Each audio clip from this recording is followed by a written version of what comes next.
태준아, 네가 정말 나를 미쳤다고 꾸면서 정신병원에 가두려는 거니? 저는 그날까지도 시어머니가 단순히 몸이 피곤해서 안 좋으신 것이라 생각했습니다. 하지만 알고 보니 남편 태준 씨는 어머니를 회사에서 완전히 밀어내기 위해 정신병이라는 낙인을 준비하고 있었어요. 저는 그 모든 걸 너무 늦게 알아버렸고 이미 어머니를 끌고 가기 위한 의료진까지 집에 들여온 뒤였습니다. 어머니는 배신과 두려움 속에서 떨고 계셨고 저는 어떻게든 그분을 지켜야 했습니다. 오늘도 저희 옛빛사연 감상실에 머물러 주신 덕분에 이야기가 의미를 갖습니다. 늘 평안하시길 바라며 구독과 좋아요로 따뜻한 정을 남겨주세요. 남겨주신 분들을 기억하며 행복을 기도하겠습니다. 그럼 이야기 시작합니다. 제 남편의 눈빛이 그렇게 차갑게 변할 수 있다는 걸 그날 처음 알았습니다. 시어머니께서 계약서에 도장을 2번 찍으시는 바람에 회의실 공기가 얼어붙었던 그 순간 저는 창밖을 보는 척하며 남편의 얼굴을 훔쳐봤어요. 태준 씨의 입꼬리가 미세하게, 아주 미세하게 올라가고 있었습니다. 마치 기다리던 무언가를 드디어 발견한 사람처럼, 아, 이 사람이 뭔가를 노리고 있구나. 등골이 서늘해지는 느낌이었습니다. 이야기는 그로부터 3달 전으로 거슬러 올라갑니다. 5월의 어느 화창한 아침이었어요. 저는 시어머니 이명자 회장님의 아침 식사를 준비하고 있었습니다. 냄비에서 된장찌개가 보글보글 끓는 소리가 주방을 채웠고 갓 지은 쌀밥에서 김이 모락모락 피어올랐습니다. 창문 너머로는 5월의 실록이 눈부시게 펼쳐져 있었지만 이 집안의 공기는 언제나처럼 차가웠어요. 식탁을 차리면서 저는 작은 한숨을 내쉬었습니다. 오늘도 또 혼자 먹겠지, 뭐. 결혼한 지 10년이 됐지만 시어머니와 함께 식사를 해본 적은 손에 꼽을 정도였어요. 시어머님은 항상 혼자 식사하시길 원하셨고 저는 그저 음식을 날라다 드리는 사람일 뿐이었습니다. 계란말이를 접시에 담으면서 문득 10년 전 일이 떠올랐어요. 결혼식 날 시어머니께서 제 손을 잡으시며 차갑게 말씀하셨던 그 목소리가 지금도 귓가에 생생합니다. 우리 태준이한테 잘해줘요. 그것만 하면 돼. 사랑한다거나 우리 딸이 됐다거나 그런 말씀은 없었어요. 그저 태준이한테 잘해줘요였습니다. 저는 그때부터 이 집에서 며느리가 아니라 아들을 보조하는 사람 정도로 살아왔던 것 같습니다. 시어머니께서 아침 식사를 하시는 동안 저는 설거지를 하며 오늘 회사에 다녀오셔야 한다는 걸 상기시켜 드렸습니다. 어머니, 오늘 오전에 중요한 계약 건이 있으시다고 하셨잖아요. 시어머니께서 잠시 멈칫하시더니 고개를 끄덕이셨어요. 아, 맞다. 깜빡할 뻔했네. 그 순간 저는 이상한 느낌을 받았습니다. 평소 회장님은 한치의 오차도 없이 스케줄을 관리하시는 분이었거든요. 그런 분이 중요한 계약을 잊으실 뻔하다니. 하지만 저는 아무 말도 하지 않았어요. 그저 천천히 드세요라고만 말씀드렸습니다. 오전 11시 저는 운전기사 대신 시어머니를 회사까지 모셔다 드렸습니다. 차 안에서 회장님은 계속 서류를 검토하고 계셨는데 몇 번이고 같은 페이지를 넘기시는 게 보였어요. 어머니, 괜찮으신 건가? 불안한 마음이 들었지만 감히 여쭤볼 수 없었습니다. 저는 이 집에서 그런 권한이 없는 사람이었으니까요. 회의실에 도착했을 때 남편 태준 씨가 이미 와 있었습니다. 상무 직함을 달고 있는 남편은 거래처 사람들과 환하게 웃으며 악수를 나누고 있었어요. 저를 보자 살짝 눈살을 찌푸렸습니다. 왜 왔어? 집에서 쉬지. 어머니 모셔다 드리려고요. 그럴 필요 없는데. 기사 아저씨한테 맡기지. 태준 씨는 짜증 섞인 목소리로 말했지만 곧 거래처 사람들 앞에서는 다시 환한 미소를 지었습니다. 역시나 밖에서만 좋은 사람인 척하는구나. 저는 회의실 구석 의자에 조용히 앉아 계약 체결 과정을 지켜봤어요. 계약서가 펼쳐지고 시어머니께서 회사 도장을 찍으시는 순간이었습니다. 탁! 첫 번째 도장이 찍혔어요. 그런데 탁! 시어머니께서 방금 도장을 찍은 바로 그 자리에 또 한 번 도장을 찍으셨습니다. 회의실에 있던 모든 사람들이 순간 얼어붙었어요. 거래처 이사가 당황한 표정으로 말했습니다. 회장님, 도장을 2번 찍으신 것 같은데요. 시어머니의 얼굴이 새하얗게 변했습니다. 명자 회장님은 20년간 한 번도 실수하지 않으시던 분이었어요. 그런 분이 중요한 계약서에 도장을 2번 찍다니. 아, 미안합니다. 제가 잠깐 정신이. 시어머니께서 당황하시며 손을 떨고 계셨어요. 그 모습이 너무 낯설고 안쓰러워서 저는 벌떡 일어나 다가갔습니다. 어머니, 괜찮으세요? 하지만 태준 씨가 제 앞을 가로막으며 환하게 웃었습니다. 어머니, 괜찮으세요? 누구나 실수할 수 있죠. 계약서 다시 출력하면 되니까요. 거래처 분들께도 양해 부탁드립니다. 저희 어머니께서 요즘 업무 과중으로 좀 피곤하신가 봅니다. 태준 씨의 목소리는 다정했습니다. 하지만 저는 그 순간 남편의 눈빛을 봤어요. 차갑고 계산적이고 뭔가를 노리는 듯한 그 시선. 마치 사냥감을 발견한 맹수의 눈빛 같았습니다. 거래처 사람들이 나간 후 태준 씨가 시어머니께 다가가 부드럽게 말했습니다. 어머니, 요즘 많이 힘드시죠? 병원 한번 가보시는 게 어때요? 건강검진이라도. 시어머니께서 손사래를 치셨어요. 아니야, 괜찮아. 그냥 잠깐 정신 없었을 뿐이야. 걱정하지 마. 그래도 어머니, 건강이 최우선이잖아요. 태준 씨는 효자처럼 걱정하는 척했지만 저는 알 수 있었습니다. 저 사람의 목소리에서 진심은 느껴지지 않았어요. 오히려 뭔가를 확인하려는 듯한, 탐색하는 듯한 뉘앙스였습니다. 저녁 식사 후 저는 설거지를 하면서 낮에 있었던 일을 곱씹고 있었습니다. 부엌 창문 너머로 달이 밝게 떠 있었어요. 설거지 물소리와 함께 저는 작은 혼잣말을 중얼거렸습니다. 어머니가 왜 저런 실수를 하셨을까? 정말 피곤하셔서 그런 걸까? 그때 거실에서 태준 씨의 목소리가 들렸습니다. 전화 통화를 하고 있는 것 같았어요. 응, 오늘 어머니가 계약서에 도장을 2번 찍으셨어. 완전히 헷갈리시는 것 같아. 맞아. 이제 슬슬 신호가 오는 것 같아. 조금만 더 지켜봐야겠어. 저는 설거지하던 손을 멈췄습니다. 신호? 무슨 신호? 태준 씨의 목소리는 낮고 조심스러웠지만 제 귀에는 또렷하게 들렸어요. 서연아, 우리 조금만 더 기다리자. 때가 오고 있어. 서연 비서 서연 씨? 남편이 비서와 그렇게 친밀하게 통화한다는 게 이상했지만 더 이상한 건 그 대화의 내용이었습니다. 뭘 기다린다는 거지? 무슨 때? 저는 거품이 가득한 손을 씻지도 않은 채 거실 쪽을 힐끔 쳐다봤어요. 태준 씨는 소파에 앉아 환하게 웃으며 통화를 이어가고 있었습니다. 제가 보고 있다는 걸 눈치챈 남편이 깜짝 놀라며 전화를 끊었어요.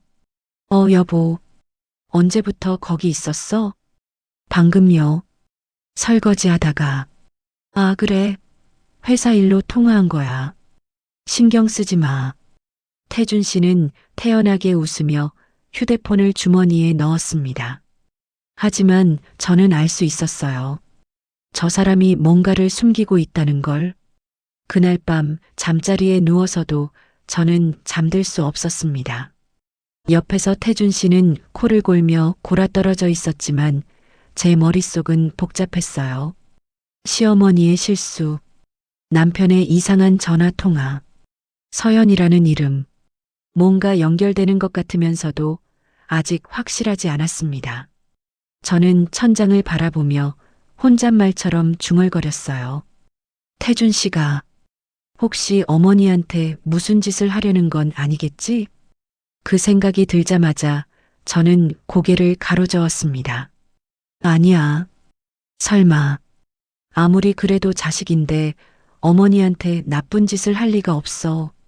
하지만 가슴 한구석이 계속 불안했습니다. 마치 폭풍 전야의 고요함 같은 뭔가 큰 일이 다가오고 있다는 예감.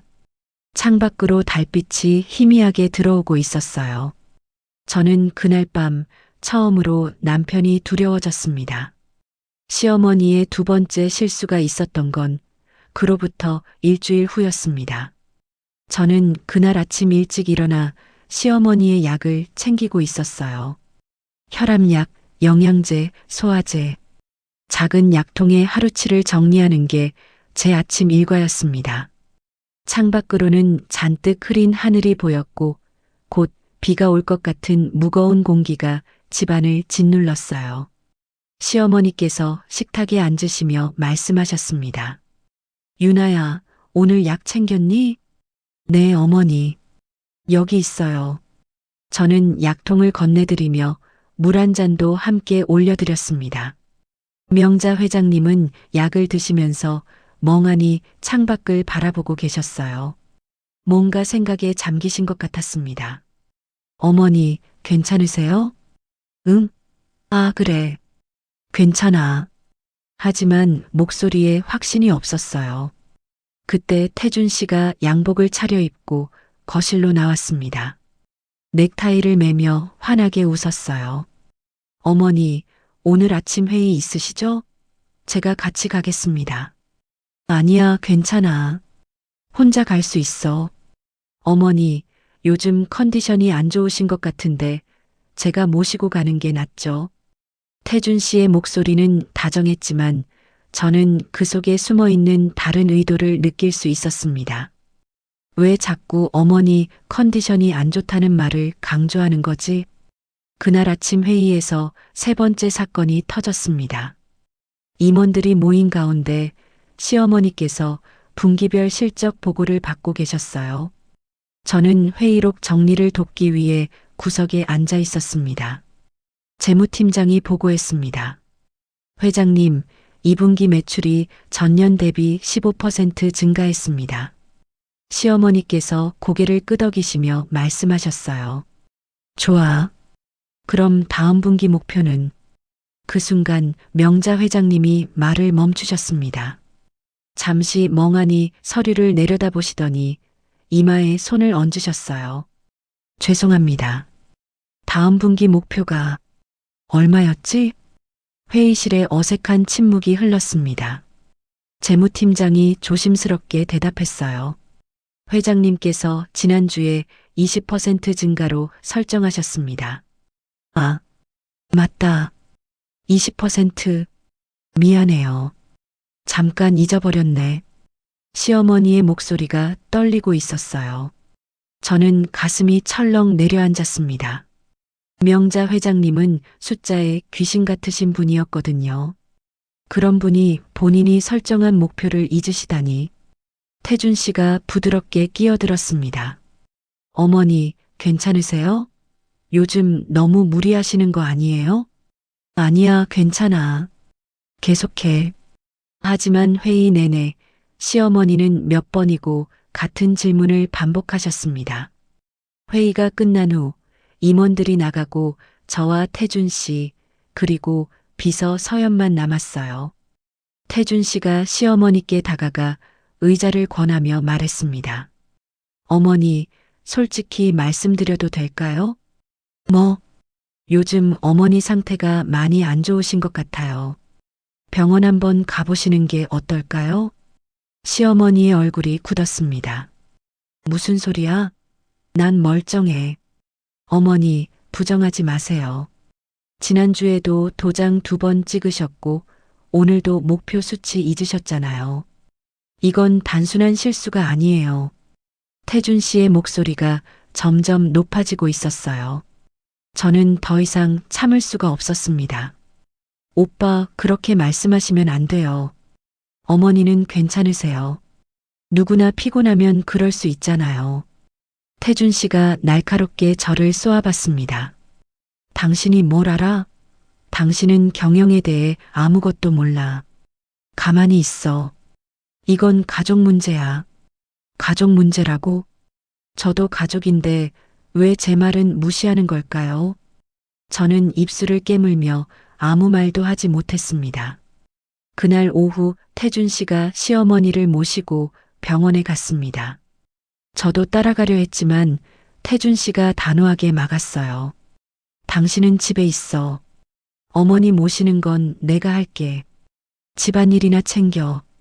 당신 할 일 많잖아. 태준 씨는 차가운 목소리로 말하고는 시어머니를 모시고 나가버렸습니다. 저는 현관에 멍하니 서서 차가 멀어지는 걸 지켜봤어요. 가슴이 답답하고 뭔가 잘못되고 있다는 느낌이 들었습니다. 왜 나를 이렇게 배제하는 거지? 나도 이 집 식구인데. 밤 10시가 넘어서야 태준 씨가 돌아왔습니다. 저는 거실에서 기다리고 있었어요. 어머니는요? 방에서 주무시고 계셔. 병원에서 검사 받느라 많이 피곤하신가 봐. 검사 결과는요? 다음 주에 나온대. 일단 MRI 찍었어. 태준 씨는 무심하게 대답하고는 소파에 털썩 앉았습니다. 저는 따뜻한 차를 준비해서 건넸어요. 수고했어요. 응. 태준 씨는 차를 한 모금 마시고는 휴대폰을 꺼냈습니다. 저는 부엌으로 가서 설거지를 시작했어요. 그때 태준 씨의 휴대폰이 울렸습니다. 서연아. 제 손이 멈췄어요. 또 서연이었습니다. 태준 씨가 거실을 벗어나 베란다 쪽으로 걸어가는 소리가 들렸습니다. 하지만 베란다 문을 완전히 닫지 않았는지 목소리가 희미하게 들려왔어요. 응, 오늘 병원 다녀왔어. MRI 결과는 다음 주에 나온대. 근데 의사 선생님이 치매 초기 증상일 가능성도 있다고 하더라. 그렇지. 이제 슬슬 준비해야 할 것 같아. 저는 설거지하던 손을 멈추고 조심스럽게 베란다 쪽으로 다가갔습니다. 심장이 쿵쿵 뛰었어요. 태준 씨의 목소리가 더 또렷하게 들렸습니다. 서연아, 우리 조금만 더 기다리자. 어머니 정신병원만 보내면 경영권은 내 거야. 보호 입원 서류 준비해도 나중에 필요할 거야. 걱정하지 마. 합법적으로 할 거니까. 가족 동의만 있으면 돼. 그리고 어차피 어머니 상태 보면 다들 이해할 거야. 저는 그 자리에 얼어붙었습니다. 정신병원? 보호 입원? 경영권? 손에서 물방울이 똑똑 떨어지고 있었지만 저는 움직일 수가 없었어요. 태준 씨의 웃음소리가 들렸습니다. 그럼 우리 둘이 편하게 살 수 있잖아. 회사 지분 정리하고 해외 나가서 새로 시작하는 거야. 제 온몸이 부들부들 떨렸습니다. 이 사람이 진짜로 시어머니를 정신병원에 가두려고 하는 거야? 태준 씨가 전화를 끊고 거실로 돌아왔습니다. 저는 황급히 부엌으로 돌아가 설거지를 하는 척했어요. 여보, 뭐해? 설거지요. 그래. 나 먼저 들어가서 잘게. 태준 씨는 아무렇지도 않게 침실로 들어갔습니다. 저는 그 자리에 멍하니 서 있었어요. 수도꼭지에서 물이 콸콸 흐르고 있었지만 제 귀에는 아무 소리도 들리지 않았습니다. 내 남편이 자기 어머니를 정신병원에 가두려고 한다. 경영권을 빼앗으려고. 비서와 짜고. 너무나 충격적이어서 현실 같지가 않았어요. 하지만 제가 똑똑히 들은 목소리는 진짜였습니다. 저는 수도꼭지를 잠그고 떨리는 손으로 얼굴을 감쌌습니다. 어떡하지? 어떻게 해야 하지? 시어머니께 말씀드려야 할까요? 하지만 증거가 없었어요. 제가 엿들은 통화 내용만으로는 부족했습니다. 더군다나 시어머니께서 절 믿어주실까요? 10년간 저를 그저 며느리로만 대하셨던 분이 친아들보다 제 말을 믿어주실까요? 저는 절망스러웠습니다. 그날 밤 저는 침대에 누워서도 잠을 이룰 수가 없었습니다. 옆에서는 태준 씨가 편안하게 코를 골며 자고 있었어요. 이 사람이 어떻게 저렇게 편하게 잘 수 있지? 자기 어머니를 정신병원에 가두려는 사람이. 분노가 치밀어 올랐습니다. 하지만 동시에 두려움도 밀려왔어요. 내가 만약 막으려고 하면 태준 씨가 날 어떻게 할까? 이혼당할 수도 있어. 아니, 더 나쁜 일이 생길 수도 있어. 하지만 그래도 이건 아니야.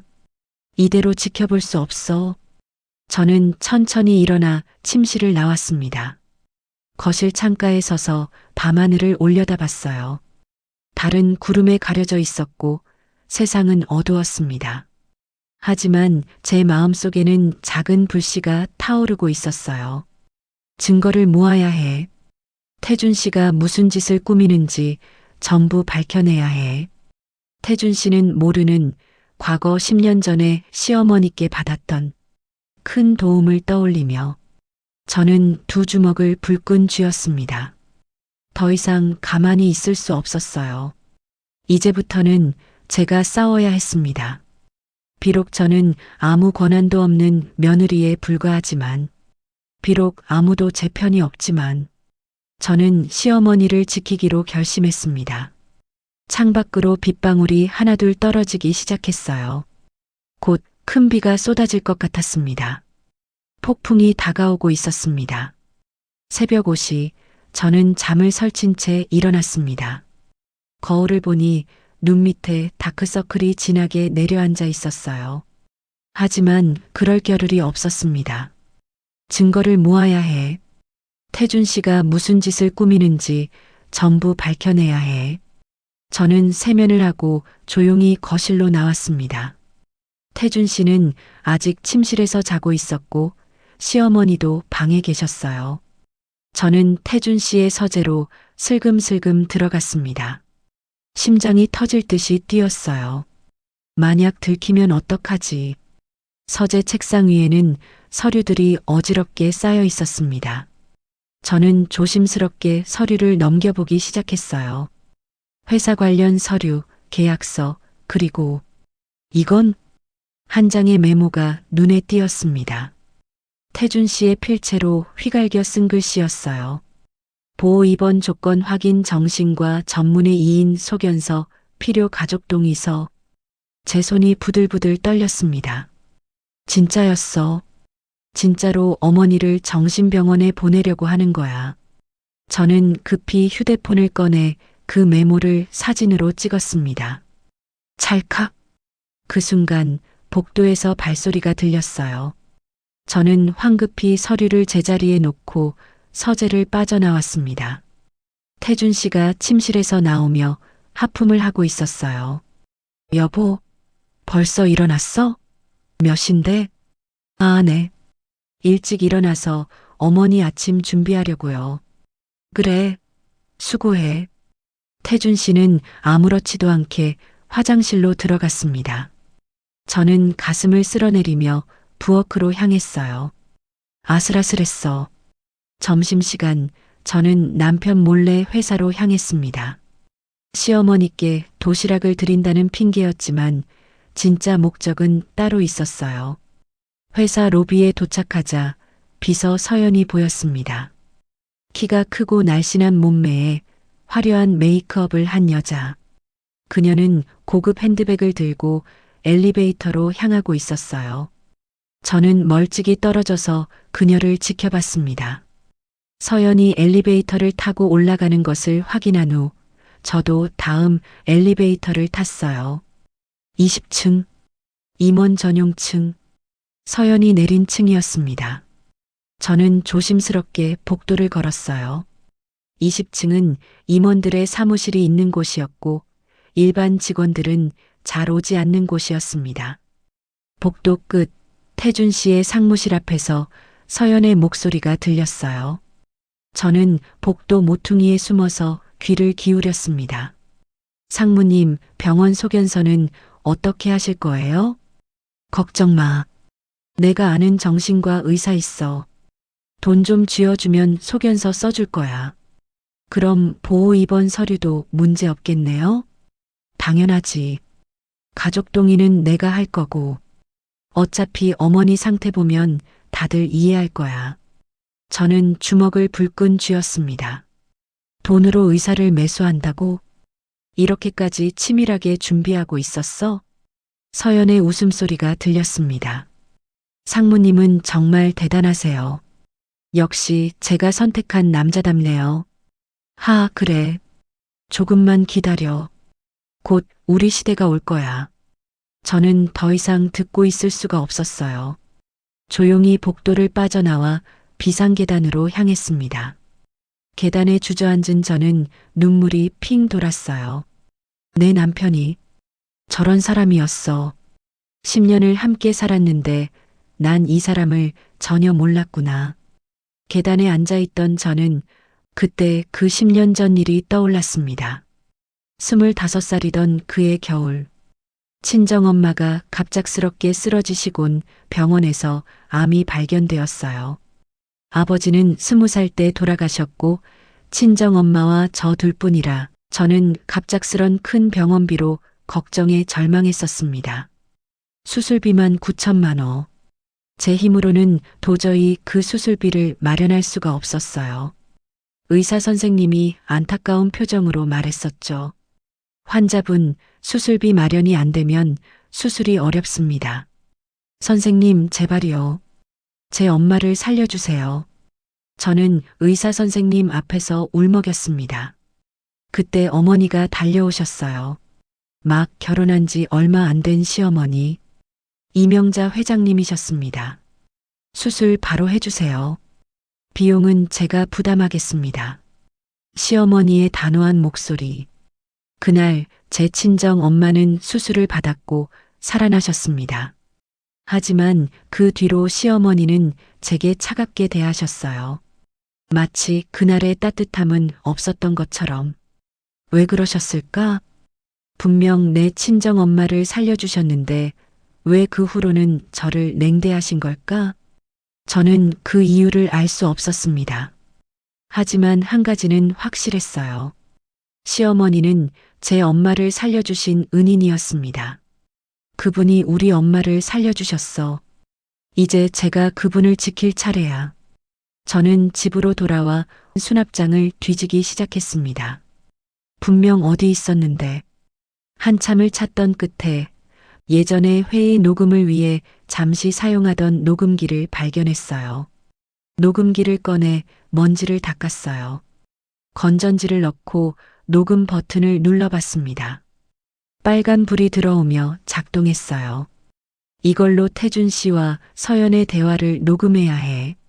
증거를 확실하게 잡아야 어머니를 지킬 수 있어.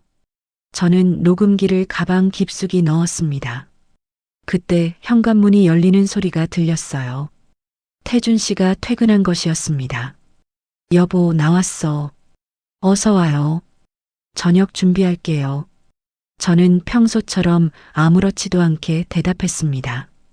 하지만 속으로는 이를 악물고 있었어요. 이제부터 시작이야. 내가 널 감시할 거야, 박태준. 그날 밤 저는 녹음기를 거실 소파 쿠션 사이에 숨겼습니다.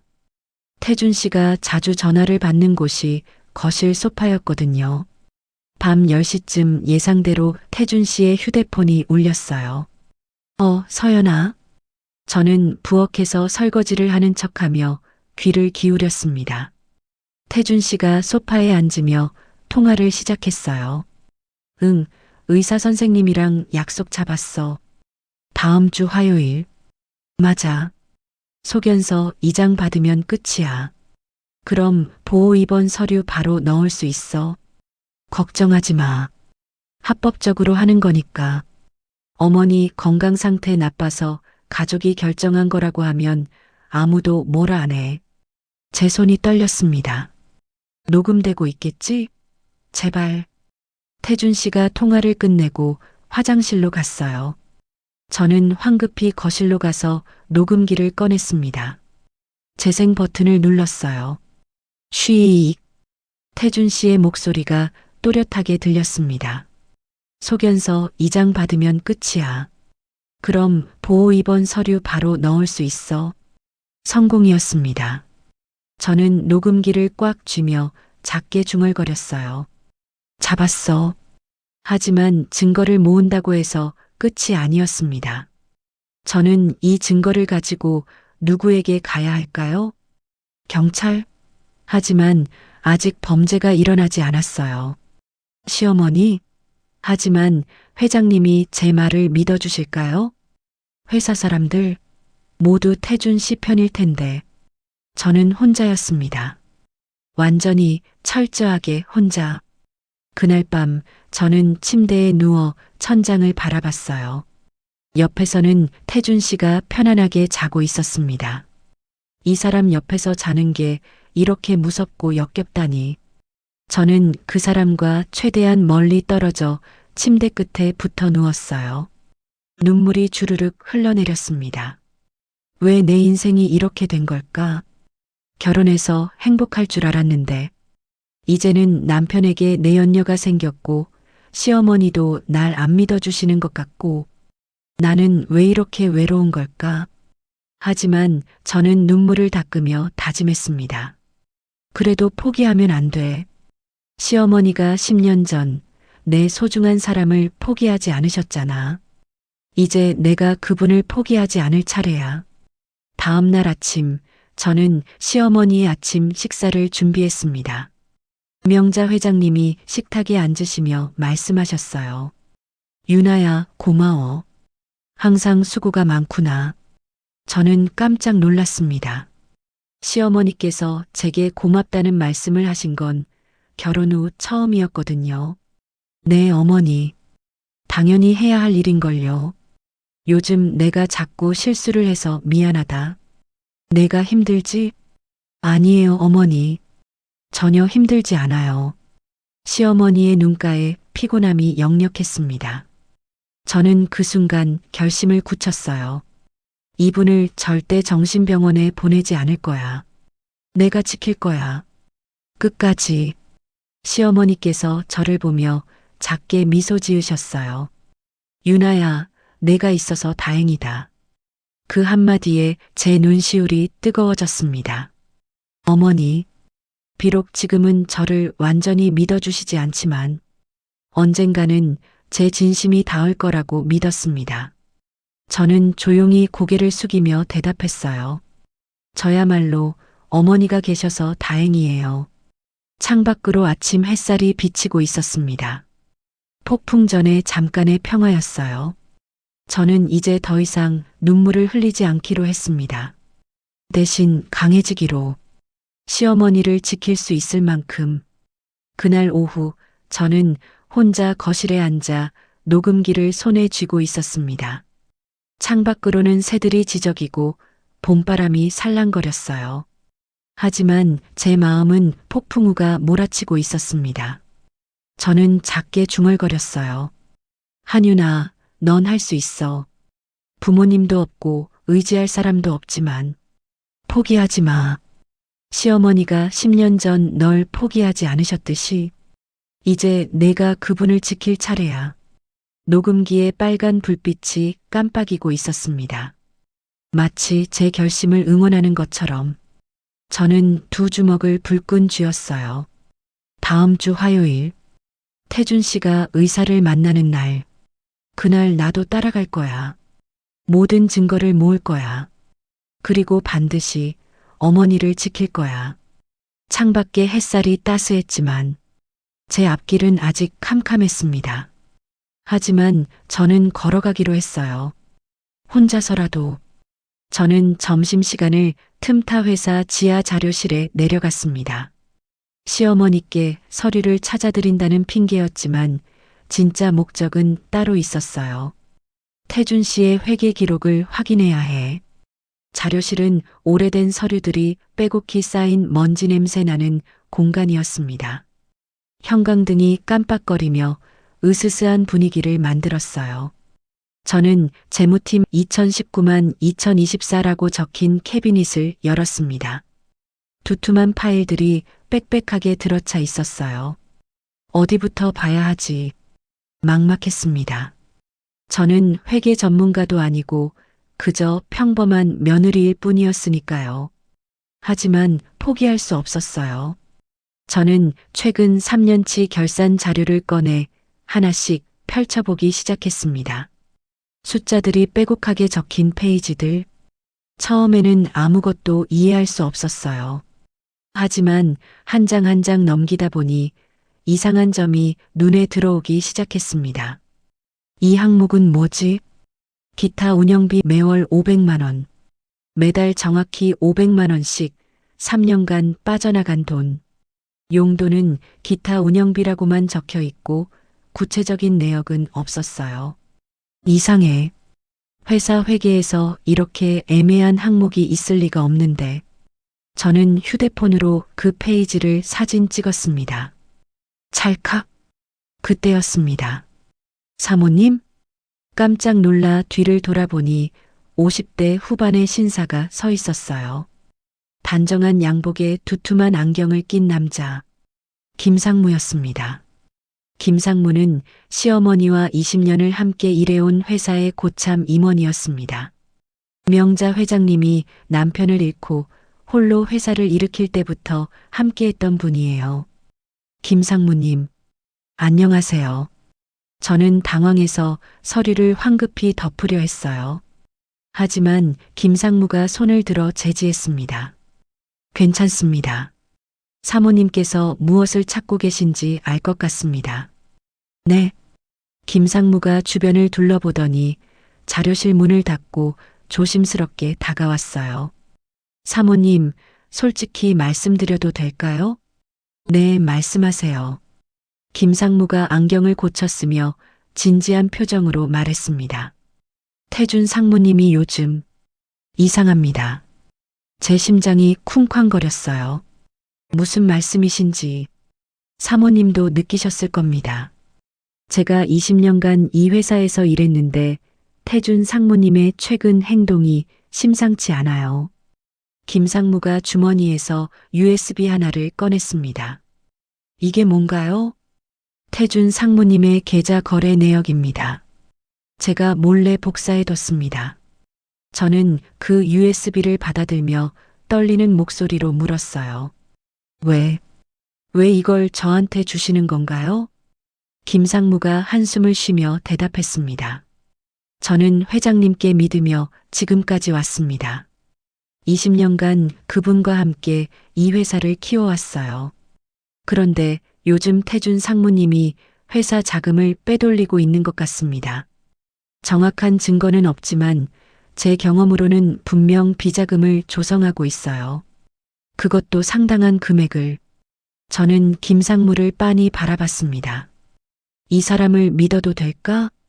하지만 김상무의 눈빛에는 진심이 담겨 있었어요. 사모님, 회장님을 지켜야 합니다. 태준 상무님이 무슨 짓을 꾸미든 우리가 막아야 해요. 그 순간 저는 눈물이 핑 돌았습니다. 나 혼자가 아니구나. 이 사람도 어머니를 지키고 싶어 하는구나. 김상무님, 감사합니다. 진심으로. 천만에요. 저도 회장님을 위해서라면 뭐든 하겠습니다. 김상무가 다시 한번 주변을 확인하고 낮은 목소리로 말했습니다. 그 USB에 있는 자료를 보시면 태준 상무님이 차명 계좌를 3개나 만들어서 회사 자금을 빼돌리고 있다는 걸 아실 겁니다. 금액은 약 20억 정도로 추정됩니다. 20억이요? 네. 5년간 조금씩 빼돌린 겁니다. 회계장부에는 기타 운영비로 처리해서 외부 감사에도 걸리지 않았어요. 제 손이 부들부들 떨렸습니다. 20억. 이 사람이 5년간 회사 돈을 훔쳐왔다는 거야? 그날 저녁 저는 집으로 돌아와 김상무가 준 USB를 노트북에 꽂았습니다. 태준 씨는 아직 퇴근하지 않았고 시어머니도 방에서 쉬고 계셨어요. 파일을 열자 엑셀 시트가 나타났습니다. 박태준 상무 차명 계좌 거래 내역. 스크롤을 내리며 하나하나 확인했어요. 계좌일 천안명에 8억 5천만 원. 계좌이 대학 동기명에 6억 2천만 원. 계좌 3 서연명에 5억 8천만 원. 총 20억 5천만 원. 저는 입을 틀어막았습니다. 서연명의 계좌까지. 정말로 둘이 짜고 있었던 거야. 파일을 더 보니 거래 내역도 상세하게 정리되어 있었어요. 매달 회사에서 기타 운영비 명목으로 500만 원씩 빼돌려 차명 계좌로 송금한 기록. 모든 것이 증거로 남아 있었습니다. 저는 그 파일들을 전부 제 USB에 백업했어요. 이제 결정적인 증거가 생겼어. 녹음 파일과 비자금 증거. 이 정도면 태준 씨를 막을 수 있어. 그날 밤 늦게 저는 시어머니 방 앞을 지나가다 불빛이 새어나오는 걸 봤어요. 아직 주무시지 않으신 것 같았습니다. 조심스럽게 노크했어요. 어머니, 주무세요? 아니, 앉아. 들어와. 방문을 열고 들어가니 시어머니께서 침대에 앉아 오래된 앨범을 보고 계셨습니다. 어머니, 뭐 보세요? 옛날 사진들. 태준이 어렸을 때 사진이야. 저는 침대 옆에 조심스럽게 앉았어요. 앨범에는 어린 태준 씨의 사진들이 가득했습니다. 초등학교 입학식, 중학교 졸업식, 대학교 MT, 어머니 품에 안겨 환하게 웃고 있는 태준 씨의 모습. 시어머니의 눈가가 촉촉해졌어요. 이때만 해도 착한 아이였는데 언제부터 이렇게 됐을까? 어머니, 내가 너무 압박했나 봐. 회사 후계자라고 이걸 지켜야 한다고. 그게 이 아이를 망친 것 같아. 시어머니의 목소리가 떨렸습니다. 저는 처음으로 시어머니의 약한 모습을 봤어요. 언제나 강하고 카리스마 넘치던 명자 회장님이 지금은 그저 아들을 걱정하는 평범한 어머니였습니다. 어머니, 자책하지 마세요. 유나야. 시어머니께서 제 손을 잡으셨어요. 차갑고 떨리는 손이었습니다. 고맙다. 요즘 내가 나를 많이 챙겨주더구나. 당연한 일인걸요. 아니야. 내가 너한테 얼마나 모질게 굴었는데 10년 동안 제대로 된 며느리 대접 한 번 못 해줬잖니. 저는 눈물이 핑 돌았어요. 어머니, 미안하다, 유나야. 내가 너를 제대로 보지 못했어. 내가 얼마나 좋은 아이인지 이제야 알겠구나. 명자 회장님이 제 손을 꽉 쥐셨습니다. 너는 우리 집에 들어온 날부터 한 번도 불평하지 않고 묵묵히 일했지. 집안일도 회사일도. 나는 그걸 당연하게 여겼어. 아니에요, 어머니. 저는 괜찮았어요. 아니야. 너는 안 괜찮았을 거야. 내가 너를 얼마나 차갑게 대했는데. 시어머니의 눈에서 눈물이 흘러내렸습니다. 저는 시어머니의 어깨를 살짝 안아드렸어요. 어머니, 이제부터라도 서로 의지해요. 우리 둘이서. 그래. 고맙다, 유나야. 그날 밤 저는 처음으로 시어머니와 진심으로 대화를 나눴습니다. 10년 만에 처음이었어요. 시어머니 방을 나와 거실에 섰을 때 저는 문득 깨달았습니다. 나 혼자가 아니야. 김상무님도 있고 이제는 어머니도 날 믿어주시기 시작하셨어. 창밖으로 달이 밝게 떠 있었어요. 저는 주먹을 불끈 쥐며 혼잣말로 중얼거렸습니다. 한유나, 힘내. 이제 싸울 준비가 됐어. 태준 씨가 어떤 짓을 꾸미든 난 어머니를 지킬 거야. 증거도 있고 동료도 있어. 더 이상 두렵지 않아. 그때 현관문이 열리는 소리가 들렸습니다. 태준 씨가 늦게 들어오고 있었어요. 여보, 늦었네. 저녁은? 아, 네. 데워드릴게요. 저는 평소처럼 아무렇지도 않게 대답했습니다. 하지만 속으로는 전혀 다른 생각을 하고 있었어요. 박태준, 내가 무슨 짓을 꾸미는지 다 알아. 20억 빼돌린 것도, 어머니를 정신병원에 보내려는 것도 이제 시간 문제야. 곧 내 모든 걸 세상에 드러낼 거야. 태준 씨는 소파에 앉아 뉴스를 보고 있었어요. 아무것도 모르는 표정으로. 저는 부엌에서 음식을 데우며 작게 미소 지었습니다. 조금만 기다려, 어머니. 제가 꼭 지켜드릴게요. 그날 밤 제 휴대폰에 문자가 왔습니다. 김상무였어요. 사모님, USB 내용 확인하셨나요? 필요하시면 더 조사하겠습니다. 회장님을 지키는 일이라면 저는 언제든 힘이 되어 드리겠습니다. 저는 그 문자를 읽으며 눈물이 났습니다. 고맙습니다, 김상무님. 덕분에 제가 혼자가 아니라는 걸 알았어요. 저는 답장을 보냈습니다. 감사합니다. 잘 받았습니다. 함께 어머니를 지켜요. 메시지를 보내고 나니 마음이 한결 가벼워졌어요. 혼자였던 싸움에 이제 동료가 생긴 것입니다. 저는 침대에 누워 천장을 바라봤어요. 이제 본격적으로 시작이야. 태준 씨, 각오해. 창밖의 달빛이 제 얼굴을 비추고 있었습니다. 폭풍이 점점 다가오고 있었어요. 하지만 이제 저는 두렵지 않았습니다. 왜냐하면 저는 혼자가 아니니까요. 저는 김상무님과 회사 근처 조용한 카페에서 만났습니다. 점심시간이었지만 우리는 구석자리에 앉아 목소리를 낮췄어요. 김상무님이 두툼한 서류 봉투를 꺼내 제게 건넸습니다. 사모님, 여기 더 찾아낸 증거들입니다. 뭐가 있나요? 태준 상무님이 지난 5년간 빼돌린 돈이 정확히 20억 5천만 원입니다. 그런데 문제는 여기서 끝이 아니에요. 김상무님의 표정이 어두웠어요. 더 있다고요? 네. 태준 상무님이 해외 법인 설립을 준비하고 있습니다. 싱가포르예요. 제 손에 든 커피잔이 덜컥 흔들렸습니다. 해외 법인이요? 회사를 팔아치울 준비를 하고 있는 겁니다.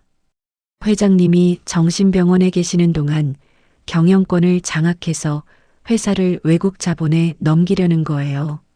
저는 입을 틀어막았습니다. 이 사람이 어머니가 평생 키운 회사를 팔아넘기려고. 김상무님이 또 다른 서류를 꺼냈어요. 그리고 이건 더 충격적입니다. 서류에는 호텔 영수증과 신용카드 내역이 출력되어 있었어요. 제주도 리조트, 부산 해운대 특급 호텔, 강남 고급 레스토랑, 모두 태준 씨 명의 카드로 결제된 것들이었습니다. 하지만 날짜를 보니 제가 시어머니 간병으로 집을 비웠던 날들이었어요. 이게 동반자 이름도 나와 있습니다. 서연 씨예요. 제 눈앞이 흐려졌습니다. 불륜. 그것도 5년이나. 김상무님이 조심스럽게 말했습니다. 사모님, 괜찮으십니까? 네, 괜찮아요. 거짓말이었어요. 괜찮을 리 없었습니다. 10년을 함께 산 남편이 5년간 저를 속이고 다른 여자와 호텔을 다녔다니. 하지만 저는 눈물을 참았습니다. 지금은 슬퍼할 때가 아니었어요. 김상무님, 이 증거들 전부 복사해 주세요. 이미 했습니다. USB에 다 담았어요. 김상무님이 USB를 건네주셨어요. 그리고 사모님, 제가 한 가지 더 알아낸 게 있습니다. 뭔가요? 태준 상무님이 내일 모레 수요일 오후 2시에 정신과 전문의 2명을 만나기로 했습니다. 돈을 주고 거짓 소견서를 받으려는 거예요. 제 심장이 쿵 내려앉았습니다. 수요일, 모레, 이제 이틀밖에 안 남았어. 저는 집으로 돌아와 김상무님께 받은 모든 자료를 정리했습니다. 비자금 20억 원 증거 차명계좌 거래 내역, 불륜 증거 호텔 영수증, 신용카드 내역, 해외법인 설립 준비 서류, 회사 매각 계획서, 녹음 파일 태준과 서연의 대화. 모든 것이 완벽하게 갖춰져 있었어요. 이 정도면 태준 씨를 막을 수 있어. 하지만 시간이 문제였습니다. 모레면 태준 씨가 거짓 소견서를 받고 시어머니를 강제로 병원에 보낼 수 있게 되는 거예요. 그 전에 어떻게든 막아야 해. 저는 시어머니께 말씀드려야 할지 고민했습니다. 하지만 아직은 때가 아닌 것 같았어요. 증거는 충분해. 하지만 어머니께서 이걸 받아들이실 수 있을까? 아들이 5년간 회사 돈을 훔치고 불륜을 저지르고 자기를 정신병원에 보내려 한다는 사실을. 그때 현관문이 열렸습니다. 태준 씨였어요. 여보, 나왔어. 저는 황급히 USB와 서류를 서랍 깊숙이 숨겼습니다. 어서 와요. 평소처럼 아무렇지도 않게 대답했지만 제 손은 떨리고 있었어요. 태준 씨가 넥타이를 풀며 소파에 앉았습니다. 오늘 피곤하네. 회사 일이 많아서 저녁 준비할게요. 응. 저는 부엌으로 향했어요. 냉장고에서 재료를 꺼내며 태준 씨의 뒷모습을 힐끗 쳐다봤습니다. 5년간 날 속였지. 서연이란 여자랑 호텔에 다니면서 집에 와서는 아무렇지도 않게 여보라고 불렀지. 이제는 시어머니까지 없애려고 하고. 분노가 치밀어 올랐지만 저는 이를 악물고 참았습니다. 지금은 감정을 드러낼 때가 아니었어요. 수요일 밤 예상치 못한 급습. 모레가 아니었습니다. 그날 밤이었어요. 밤 9시쯤 저는 설거지를 하고 있었습니다. 시어머니는 방에서 쉬고 계셨고 태준 씨는 거실에서 TV를 보고 있었어요. 딩동. 초인종이 울렸습니다. 태준 씨가 일어나 문을 열었어요. 어서 오세요, 선생님들. 제 손이 멈췄습니다. 선생님들. 저는 조심스럽게 거실로 나가봤어요. 현관에는 흰 가운을 입은 남자 2명이 서 있었습니다. 의사였어요. 그리고 그 뒤에는 서연이 서 있었습니다. 태준 씨, 이게 무슨... 아, 여보. 어머니 진료하러 오신 선생님들이야. 태준 씨가 환하게 웃으며 말했어요. 하지만 제 심장은 얼어붙고 있었습니다. 아니야. 설마. 벌써? 태준 씨가 시어머니 방으로 향하며 말했습니다. 어머니, 선생님들 오셨어요. 진료 받으셔야죠. 시어머니께서 방문을 여시며 당황하신 표정으로 말씀하셨어요. 무슨 선생님? 나 진료 받을 거 없는데. 어머니, 요즘 많이 힘드시잖아요. 선생님들이 진단 좀 해주실 거예요. 의사 한 명이 앞으로 나서며 공손하게 말했습니다. 회장님, 안녕하십니까? 저는 정신건강의학과 전문의 이준호입니다. 간단한 검사만 할게요. 시어머니의 얼굴이 굳었습니다. 정신건강의학과? 무슨 소리야? 나 정신 멀쩡해. 어머니, 그냥 검사만 받으세요. 치매 초기 검사예요. 태준 씨의 목소리가 점점 강압적으로 변하고 있었어요. 저는 그 순간 깨달았습니다. 이건 검사가 아니야. 보호 입원 서류를 작성하려는 거야. 저는 앞으로 나섰어요. 안 됩니다. 어머니는 괜찮으세요. 선생님들 돌아가세요. 태준 씨가 날카롭게 저를 쏘아봤습니다. 당신 지금 뭐 하는 거야? 가만히 있어. 안 돼요. 이건 잘못됐어요. 뭐가 잘못됐다는 거야? 태준 씨가 제 팔을 거칠게 잡았어요. 당신은 가만히 있으라고. 이건 가족 문제야. 저도 가족이에요. 저는 태준 씨의 손을 뿌리치며 소리쳤습니다. 시어머니께서 놀라서 뒤로 물러서셨어요. 그때 서연이 나섰습니다. 사모님, 진정하세요. 회장님 건강을 위한 일입니다. 당신은 왜 여기 있어요? 이건 집안일이잖아요. 저는 태준 상무님의 업무를 도와드리는 거예요. 서연의 차가운 눈빛. 저는 그 순간 모든 것을 확신했습니다. 이 사람들이 짜고 친 거야.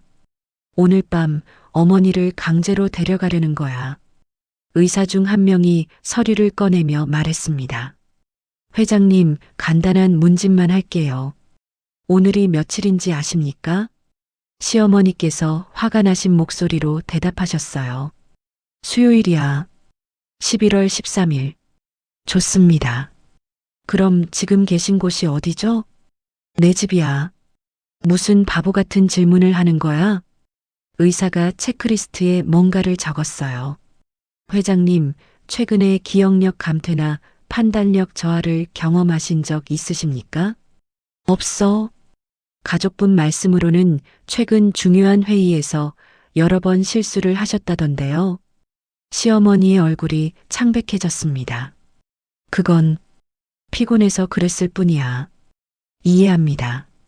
하지만 정밀 검사가 필요해 보입니다. 의사가 태준 씨를 보며 말했어요. 상무님, 소견서 작성해 드리겠습니다. 안 돼. 저는 의사 앞을 가로막았습니다. 선생님, 회장님은 멀쩡하세요. 소견서 쓰시면 안 됩니다. 사모님, 비켜주세요.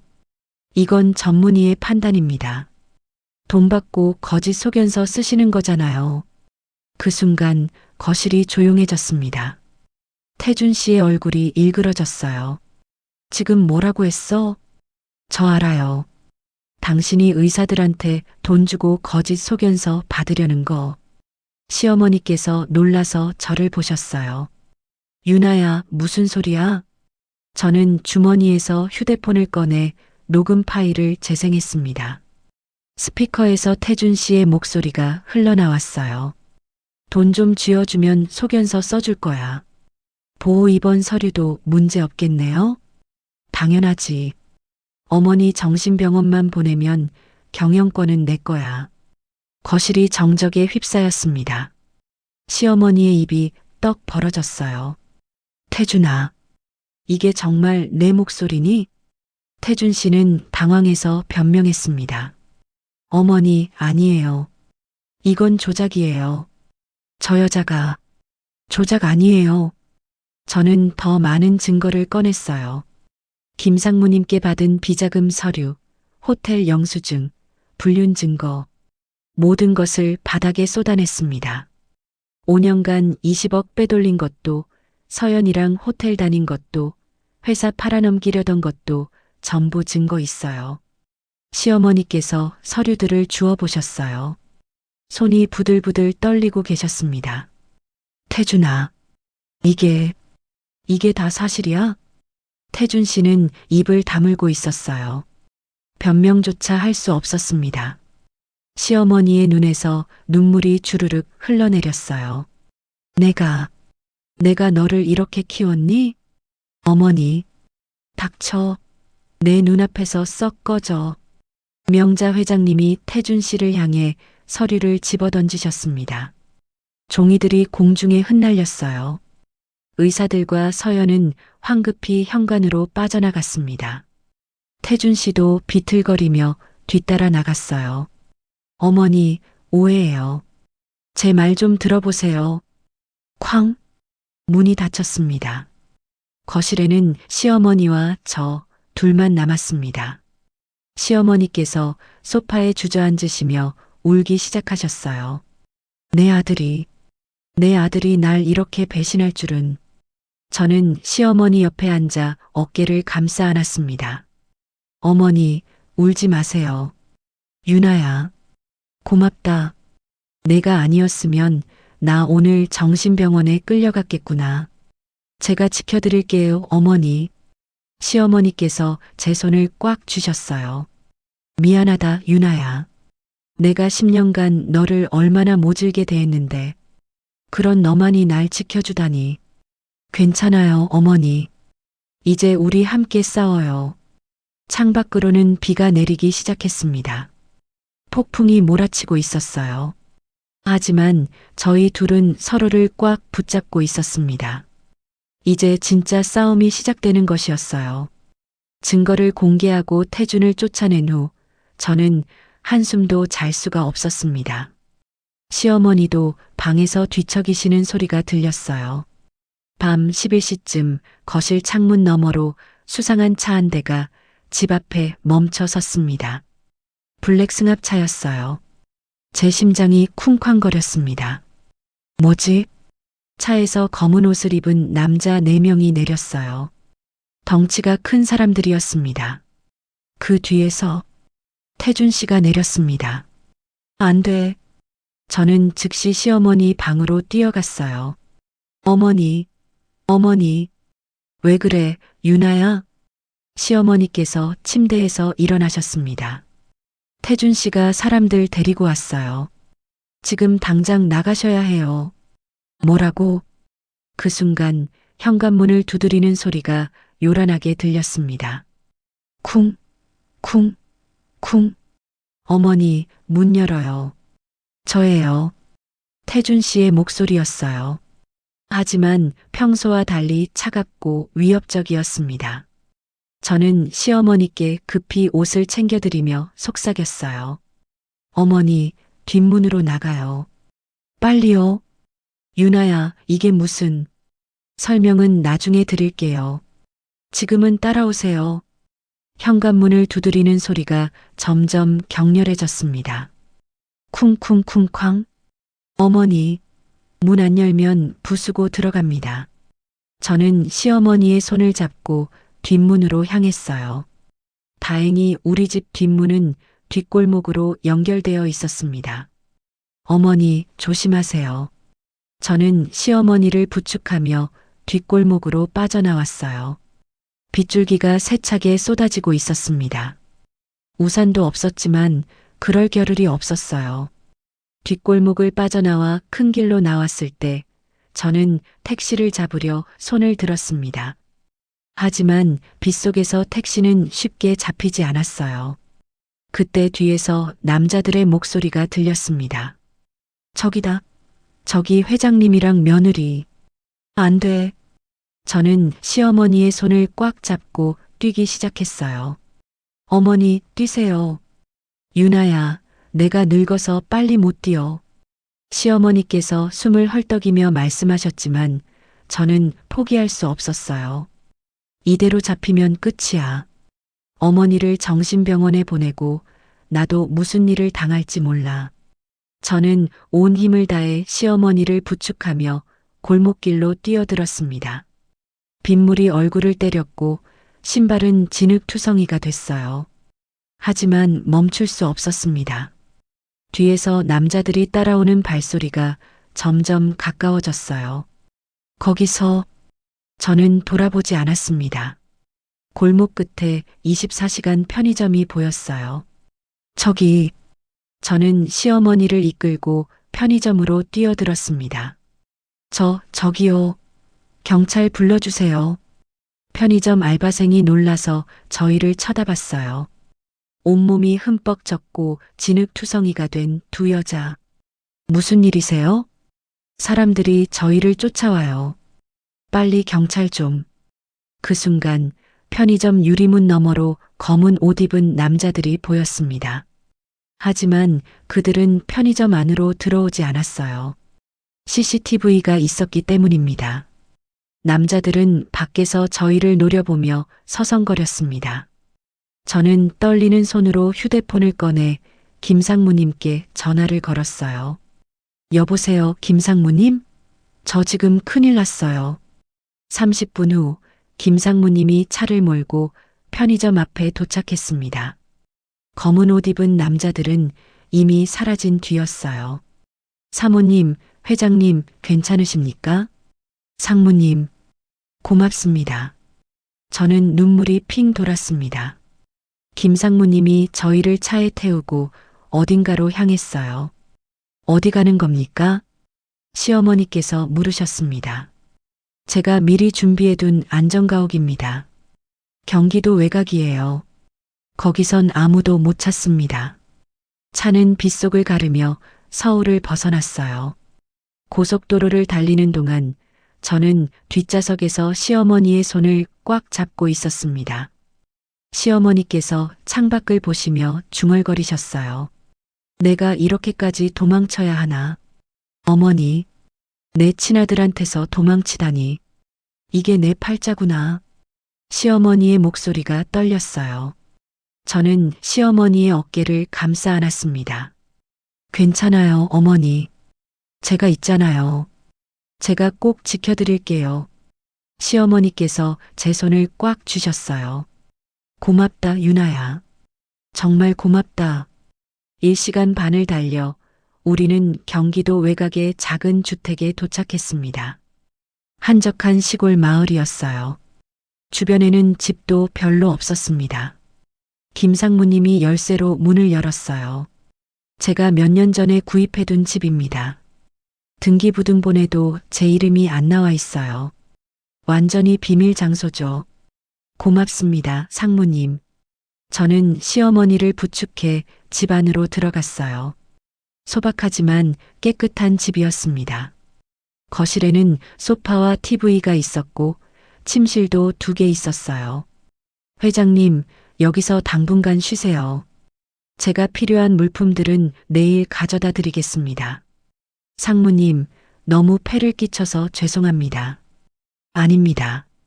20년간 회장님께 받은 은혜에 비하면 이 정도는 아무것도 아닙니다.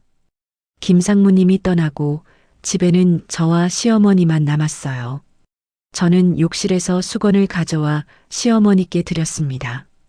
어머니, 옷 갈아입으세요. 감기 걸리겠어요. 그래, 고맙다. 시어머니께서 욕실로 들어가셨어요. 저는 거실 소파에 주저앉았습니다. 온몸에 긴장이 풀리자 다리가 후들거렸어요.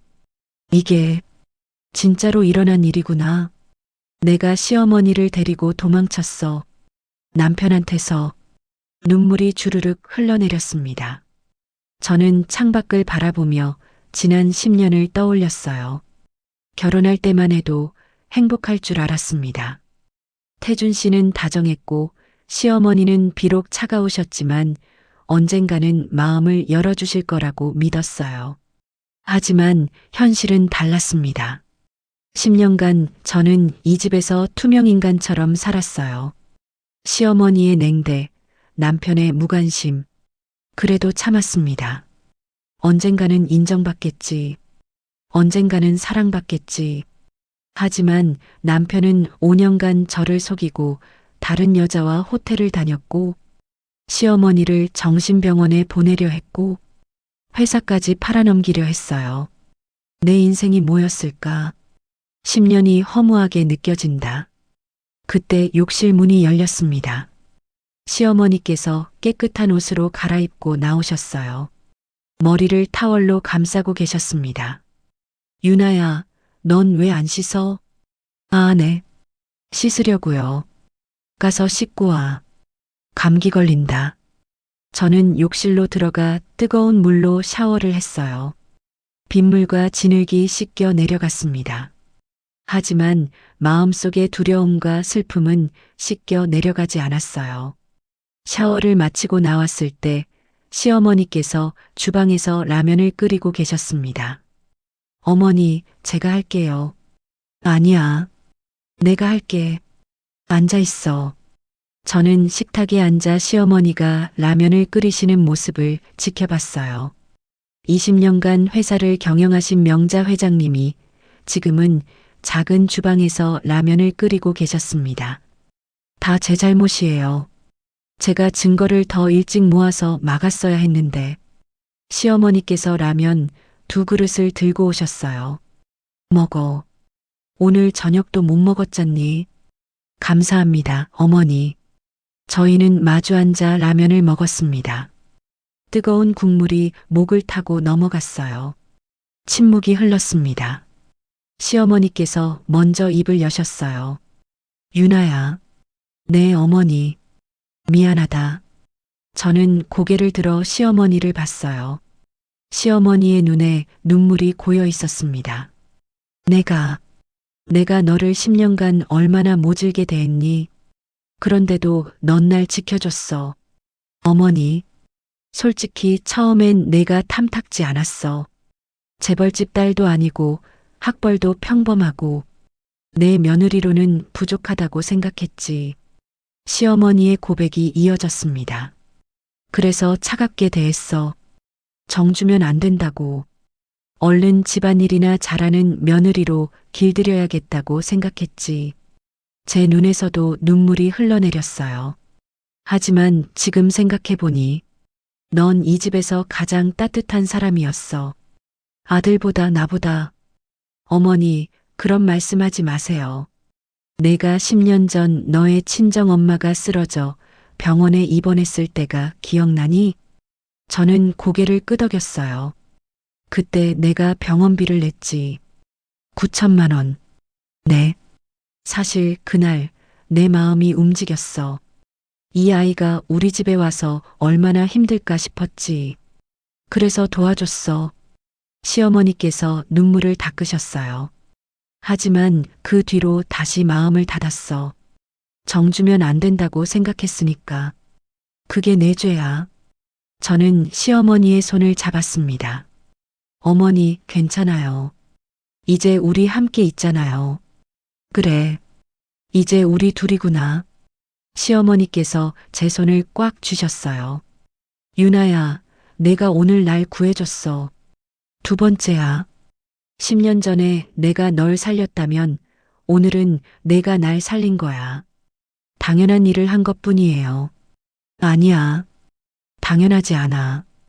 친아들도 못한 일을 내가 했어. 우리는 라면을 다 먹고 그릇을 설거지했어요. 밤은 깊어가고 있었습니다. 침실에 누웠지만 잠이 오지 않았습니다. 저는 창문 너머 어둠을 바라보며 생각했어요. 태준 씨가 여기를 찾아낼까? 우리가 얼마나 숨어 있을 수 있을까? 앞으로 어떻게 해야 하지? 불안과 두려움이 밀려왔습니다. 하지만 동시에 묘한 안도감도 있었어요. 그래도 어머니를 지켰어. 이제 우리 둘이 함께야. 옆방에서 시어머니가 뒤척이시는 소리가 들렸습니다. 아마 시어머니도 잠 못 이루고 계신 것 같았어요. 저는 일어나 시어머니 방문을 조심스럽게 두드렸습니다. 어머니, 주무세요? 못 자겠구나. 들어와. 저는 방으로 들어가 시어머니 침대 옆에 앉았어요. 무서우시죠? 응. 무섭다. 내 인생에 이런 날이 올 줄은 몰랐어. 저는 시어머니의 손을 잡았습니다. 괜찮아요. 제가 지켜드릴게요. 끝까지. 시어머니께서 제 손을 꽉 쥐시며 말씀하셨어요. 유나야, 넌 정말 강한 아이구나. 나보다 훨씬 강해. 아니에요. 저도 떨려요. 하지만 넌 포기하지 않잖니. 그게 진짜 강한 거야. 우리는 손을 잡은 채 창밖을 바라봤어요. 밤하늘에는 별이 하나도 보이지 않았습니다. 먹구름이 가득했어요. 하지만 우리는 서로를 꽉 붙잡고 있었습니다. 폭풍이 몰아치고 있었지만 우리는 함께였습니다. 안전가옥에 숨어 지낸 지 사흘째 되는 날, 김상무님께 전화가 왔습니다. 사모님, 큰일입니다. 태준 상무가 오늘 오후 2시에 임시 주주총회를 소집했습니다. 뭐라고요? 회장님이 실종되셨다며 본인이 회장 대행을 맡겠다고 선언할 모양입니다. 제 손에 쥔 휴대폰이 떨렸어요. 시어머니께서 옆에서 물으셨습니다. 무슨 일이야? 어머니, 태준 씨가 주주총회를 열었어요. 어머니가 실종되셨다고 하면서 자기가 회장 대행을 맡겠다고. 시어머니의 얼굴이 굳었습니다. 저놈이 끝까지. 어머니, 가셔야 해요. 주주총회에 가서 진실을 밝히셔야 해요. 하지만 태준이 사람들을 풀어놨을 텐데 위험하지 않을까? 김상무님의 목소리가 휴대폰 너머로 들렸어요. 걱정 마십시오. 제가 경호원들을 준비해뒀습니다. 그리고 경찰도 대기시켜놨습니다. 저는 시어머니를 바라봤어요. 어머니, 이제 끝낼 때가 됐어요. 우리가 진실을 밝혀야 해요. 시어머니께서 고개를 끄덕이셨습니다. 그래. 숨어만 있을 순 없지. 가자, 유나야. 대회의실은 주주들과 임원들로 가득 차 있었습니다. 단상에는 태준 씨가 검은 양복을 말끔히 차려입고 서 있었어요. 옆에는 서연이 서류를 들고 서 있었습니다. 태준 씨가 마이크를 잡고 엄숙한 표정으로 말했습니다. 주주 여러분, 안타까운 소식을 전하게 됐습니다. 저희 어머니 이명자 회장님께서 3일 전부터 실종되셨습니다. 회의장이 술렁거렸어요. 뭐라고? 회장님이 실종? 어떻게 된 거야? 태준 씨가 슬픈 표정을 지으며 계속 말했습니다. 어머니께서는 최근 심한 스트레스로 인해 건강이 악화되셨습니다. 정신적으로도 많이 불안정하셨고요. 그러시다가 갑자기 집을 나가셨습니다. 경찰에 신고는 했습니까? 주주 한 명이 물었어요. 태준 씨가 고개를 끄덕였습니다. 물론입니다. 하지만 아직 찾지 못했습니다. 이 상황에서 회사는 경영 공백을 겪을 수 없습니다. 그래서 제가 임시로 회장 대행을 맡고자 합니다. 서연이 서류를 나눠주기 시작했어요. 여기 대행 선임 동의서입니다. 서명해 주시면. 그 순간 쾅! 회의장 뒷문이 힘차게 열렸습니다. 모든 사람들이 일제히 뒤를 돌아봤어요. 저와 시어머니가 당당하게 걸어 들어오고 있었습니다. 김상무님과 경호원 5명이 저희를 호위하고 있었어요. 태준 씨의 얼굴이 새하얗게 변했습니다. 어머니? 시어머니께서 단상을 향해 걸어가시며 차가운 목소리로 말씀하셨습니다. 내가 실종됐다고? 웃기는 소리 하지 마라. 회의장이 정적에 휩싸였습니다. 시어머니께서 단상에 올라 태준 씨를 밀어내고 마이크를 잡으셨어요. 주주 여러분, 제가 직접 말씀드리겠습니다. 저는 실종된 것이 아닙니다. 제 친아들에게서 도망친 겁니다. 어머니, 무슨 말씀을? 태준 씨가 당황해서 끼어들려 했지만 시어머니께서 손을 들어 제지하셨어요. 닥쳐라. 이제 내가 말할 차례다. 시어머니의 카리스마에 태준 씨가 입을 다물었어요. 이 자식이 저를 정신병원에 강제 입원시키려 했습니다. 회장 자리를 빼앗기 위해서요. 주주들이 경악하며 술렁거렸습니다. 설마 친아들이 어머니를? 저는 준비한 USB를 프로젝터에 연결했어요. 대형 스크린에 녹음 파일 재생 화면이 떴습니다. 자, 이제 증거를 보여드리겠습니다. 재생 버튼을 눌렀어요. 스피커에서 태준 씨의 목소리가 또렷하게 울려 퍼졌습니다. 어머니 정신병원만 보내면 경영권은 내 거야. 걱정하지 마. 합법적으로 할 거니까. 가족 동의만 있으면 돼. 보호 입원 서류 준비해도 나중에 필요할 거야. 회의장이 웅성거렸어요. 태준 씨가 창백한 얼굴로 변명했습니다. 이건 조작입니다. 음성 합성이에요. 저는 냉소를 지으며 말했어요. 조작이라고요? 그럼 이것도 조작인가요? 다음 화면으로 넘어갔어요. 차명 계좌 거래 내역이 스크린에 떴습니다. 박태준 상무는 지난 5년간 회사 자금 20억 5천만 원을 횡령했습니다. 차명 계좌 3개를 만들어서요. 주주들이 자리에서 일어서며 소리쳤습니다. 20억? 말도 안 돼. 화면이 다시 넘어갔어요. 이번에는 호텔 영수증과 신용카드 내역이었습니다. 그리고 비서 서연 씨와 5년간 불륜 관계를 유지했습니다. 회사 법인 카드로 호텔비를 결제했고요. 서연의 얼굴도 하얗게 변했어요. 스크린에 호텔 CCTV 화면이 떴습니다. 태준 씨와 서연이 호텔 로비에서 키스하는 장면. 다정하게 손을 잡고 엘리베이터에 타는 장면. 모든 것이 또렷하게 포착되어 있었어요. 이건 태준 씨가 말문이 막혔습니다. 저는 마지막 증거를 제시했어요. 그리고 이것은 해외 법인 설립 계획서입니다. 회사를 외국 자본에 팔아넘기려던 계획이죠. 스크린에 제2와 2그룹 매각 계획 싱가포르 법인 설립이라는 제목의 문서가 떴습니다. 주주들이 분노하며 외쳤어요. 이게 무슨 짓이야? 회사를 팔아넘기려고? 당장 경찰 불러.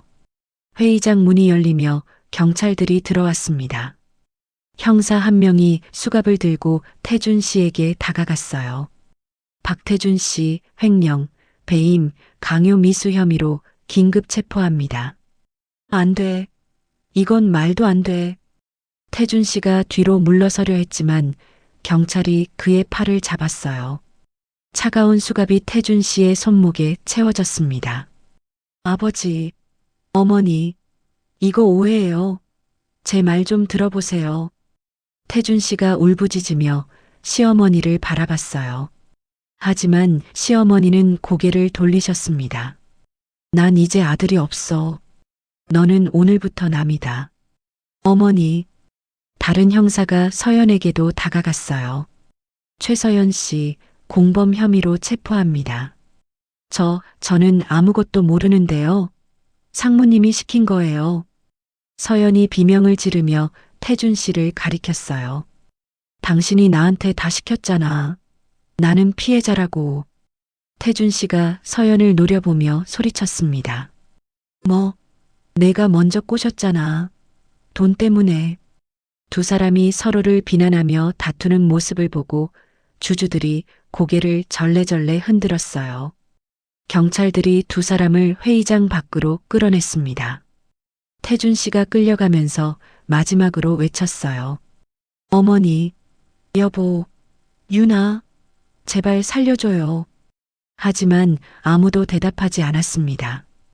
회의장 문이 닫히고 정적이 흘렀어요. 시어머니께서 다시 마이크를 잡으셨습니다. 목소리는 떨렸지만 단호했어요. 주주 여러분, 죄송합니다. 제가 자식 교육을 잘못했습니다. 회장님, 하지만 이 회사는 포기할 수 없습니다. 제가 20년간 피땀으로 일군 회사니까요. 시어머니께서 저를 바라보셨어요. 오늘부터 제 며느리 한유나를 부회장으로 임명하려고 합니다. 주주들이 박수를 치기 시작했어요. 저는 깜짝 놀라 시어머니를 쳐다봤습니다. 유나야, 내가 날 지켜줬어. 이제 너와 함께 이 회사를 다시 일으켜 세울 거야. 시어머니께서 제 손을 잡으시며 주주들 앞에 저를 세우셨어요. 여러분, 이 아이는 제 생명의 은인입니다. 그리고 이제 제 진짜 딸입니다. 박수 소리가 회의장을 가득 메웠습니다. 저는 눈물이 주르륵 흘러내렸어요. 10년 만에 드디어 인정받았어. 시어머니께서 저를 꽉 안아주셨습니다. 고맙다, 유나야. 정말 고맙다. 저야말로 감사합니다, 어머니. 우리는 서로를 꽉 껴안았어요. 주주들이 기립박수를 보냈습니다. 김상무님도 눈시울을 붉히며 박수를 치고 계셨어요. 저녁 뉴스에서는 이 사건이 대대적으로 보도됐습니다. 제2와 2그룹 태준 상무 모친 강제 입원 시도 및 횡령 혐의로 구속. 친아들이 어머니를 정신병원에. 충격적인 반전. 며느리가 시어머니 구해. 진정한 가족의 의미 되새겨. 안전가옥에서 뉴스를 보던 저희는 서로를 바라보며 쓸쓸하게 웃었어요. 이제 정말 끝났네요, 어머니. 그래, 끝났구나. 시어머니의 목소리가 떨렸습니다. 어머니, 괜찮으세요? 유나야, 솔직히 말하면 마음이 아파. 아무리 나쁜 짓을 했어도 그 아이는 내 아들이잖니. 저는 시어머니의 손을 잡았어요. 어머니가 그렇게 느끼시는 게 당연해요. 하지만 후회는 안 해. 내가 너무 오래 눈을 감고 있었어. 이제라도 제대로 된 선택을 한 거지. 시어머니께서 제 손을 꽉 쥐셨습니다. 유나야, 앞으로 우리 둘이 힘을 합쳐서 회사를 다시 일으켜 세우자. 네, 어머니. 제가 최선을 다하겠습니다. 아니야. 이제 최선이 아니라 함께야. 우리 둘이 함께. 저는 눈물을 흘리며 고개를 끄덕였어요. 창밖으로 해가 지고 있었습니다. 긴 악몽 같은 하루가 끝나가고 있었어요. 하지만 동시에 새로운 시작이기도 했습니다. 시어머니와 저 둘이서 만들어갈 새로운 미래. 더 이상 며느리와 시어머니가 아니라 진정한 모녀로서 우리는 서로의 손을 꽉 잡았습니다. 폭풍은 지나갔고 이제 평화가 찾아오고 있었어요. 제2와 2그룹 회장실 창문 너머로 벚꽃이 만개해 있었습니다. 봄바람에 흩날리는 꽃잎들이 마치 눈처럼 내려앉고 있었어요. 저는 부회장 명패가 붙은 책상에 앉아 분기별 보고서를 검토하고 있었습니다. 부회장님, 1분기 실적이 전년 대비 25% 상승했습니다. 재무팀장이 밝은 표정으로 보고했어요. 잘하셨어요. 팀원들 모두 수고하셨다고 전해주세요. 감사합니다, 부회장님. 재무팀장이 나가고 저는 잠시 창밖을 바라봤습니다. 1년이 지났구나. 1년 전 그 악몽 같은 밤들이 떠올랐어요. 태준 씨에게서 도망쳤던 빗속의 밤. 주주총회에서 모든 진실을 밝혔던 그날. 그리고 태준 씨가 수갑을 차고 끌려가던 모습. 가슴 한구석이 아려왔습니다. 아무리 나쁜 짓을 했어도 그 사람은 제 남편이었으니까요. 10년을 함께 산 사람이었으니까요. 하지만 이제는 지나간 일이었습니다. 똑똑. 회장실 문을 두드리는 소리가 들렸어요. 들어오세요. 시어머니께서 들어오셨습니다. 유나야, 일 끝났니? 아, 네. 어머니, 방금 마쳤어요. 그럼 잠깐 나랑 차 한잔 할래? 좋아요. 저희는 회장실 소파에 나란히 앉았습니다. 비서가 따뜻한 녹차를 가져다 주었어요. 김이 모락모락 피어오르는 찻잔을 두 손으로 감싸며 명자 회장님이 말씀하셨어요. 1년이 참 빨리 지나갔지? 네, 정말이요. 1년 전 이맘때 우리 둘이 안전가옥에 숨어 있었잖니. 기억나요. 비가 억수같이 쏟아지던 날. 저희는 서로를 바라보며 쓸쓸하게 웃었어요. 그때는 정말 무서웠어. 내 인생에 저런 일이 있을 줄은 몰랐지. 저도요. 남편한테 쫓겨다닐 줄은. 침묵이 흘렀습니다. 명자 회장님이 찻잔을 내려놓으시며 조심스럽게 말씀하셨어요. 유나야, 오늘 태준이한테서 편지가 왔어. 제 손이 멈췄습니다. 편지요? 응. 교도소에서 보낸 거야. 명자 회장님께서 핸드백에서 편지 봉투를 꺼내셨어요. 하지만 봉투는 뜯지 않은 채였습니다. 읽지 않으셨어요? 응. 읽고 싶지 않아. 지난 1년간 그 아이가 보낸 편지가 20통도 넘어. 하지만 한 번도 열어보지 않았어. 명자 회장님의 목소리가 떨렸어요. 어머니, 혹시 후회하세요? 후회? 무엇을? 태준 씨를. 그렇게까지 하신 거요. 명자 회장님께서 한참을 창밖을 바라보셨어요. 봄바람에 흔들리는 벚꽃나무들. 후회는 안 해. 하지만 가끔 마음이 아파. 아무리 나쁜 짓을 했어도 그 아이는 내가 낳은 자식이잖니. 10개월 뱃속에 품었고 40년을 키웠어. 명자 회장님의 눈가가 촉촉해졌어요. 가끔 꿈에 나와. 어렸을 때 태준이가 내 손 꽉 잡고 엄마 엄마 하던 그 아이가. 저는 명자 회장님의 손을 잡았습니다. 그렇게 느끼시는 게 당연해요, 어머니. 하지만 지금은 남이야. 그 아이가 한 짓을 생각하면 용서할 수가 없어. 명자 회장님께서 편지를 가방에 다시 넣으셨어요. 읽지 않을 거야. 평생. 명자 회장님께서 다른 작은 상자를 꺼내셨습니다. 유나야, 이거 받아. 이게 뭐예요? 열어봐.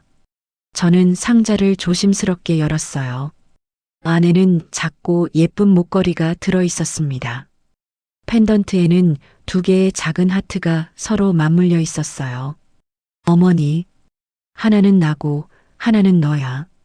우리 둘이 이제 서로 떨어질 수 없는 사이라는 뜻이지. 명자 회장님께서 제 목에 직접 걸어주셨어요. 따뜻한 손길이 제 목덜미를 스쳤습니다. 고맙다, 유나야. 내가 내 인생을 바꿔줬어. 아니에요. 제 인생을 바꿔주신 건 어머니세요. 우리 서로를 바꿔준 거지, 뭐. 명자 회장님께서 미소 지으셨어요. 명자 회장님께서 제 손을 꽉 쥐셨습니다.